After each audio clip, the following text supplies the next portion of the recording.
sometimes you have very short, choppy moguls. Obviously, you're not going to use the same tactics for both. So there can't be a one-size-fits-all. This mogul right here, can y'all see it? I'd call that a long mogul. Okay? So here's how we don't want to handle, I think you all know this. Here's how we don't want to handle a long mogul.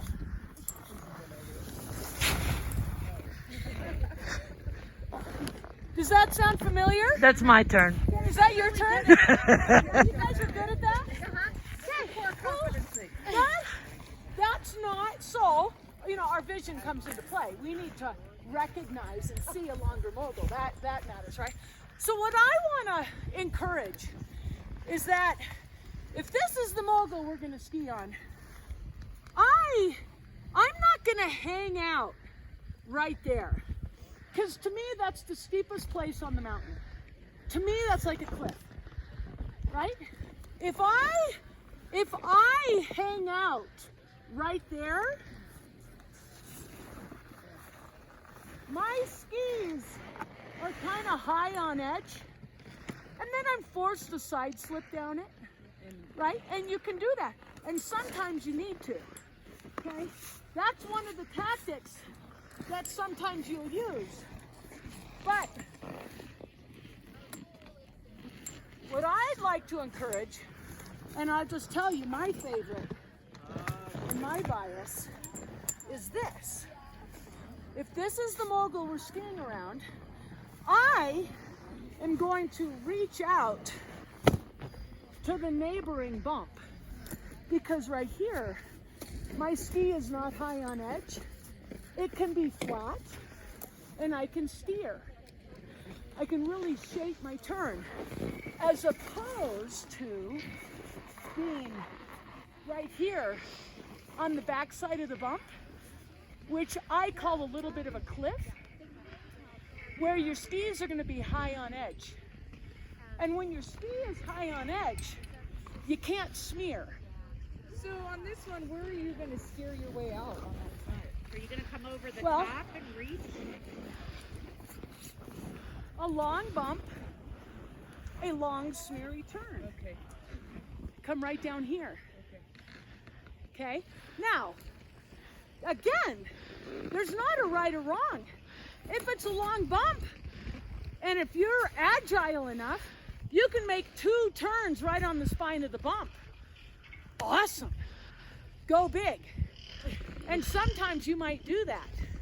But I encourage you, we'll go down here too. When you see a bump, play with the idea of the neighboring bump to kind of smear and shape a nice turn. You see that? Yeah. That, for me, How do you prevent yourself from not getting in that trough and getting shot out around that? well, here's the thing.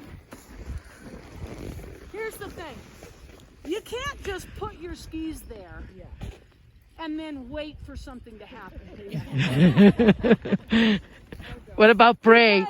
There's nothing in skiing that works that way. So I'm moving as I'm smearing and then going on my left. Yeah, inside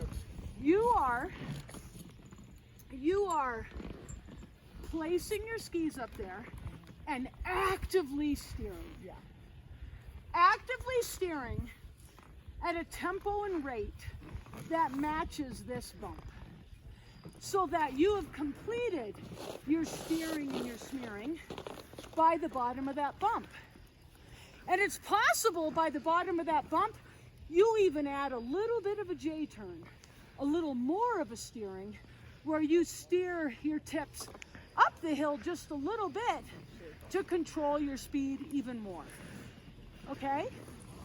So, that's one tactic. And for me personally, I don't like to hit bumps hard.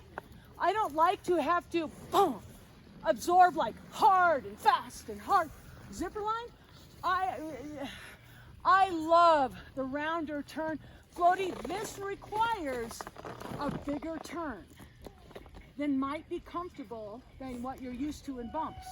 But play with it, and you have to be really active with your leg standing. It's not going to do it for you. Okay?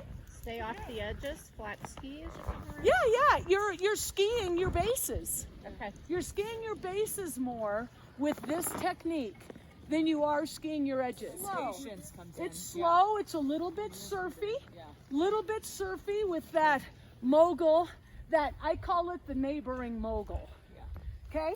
So I'm going to put my size fits all. You won't be able to do this every turn. But it's a fun approach. So I'll ski it and ski it where I can. And you're going to see I'm making kind of a round active turn. Okay? So,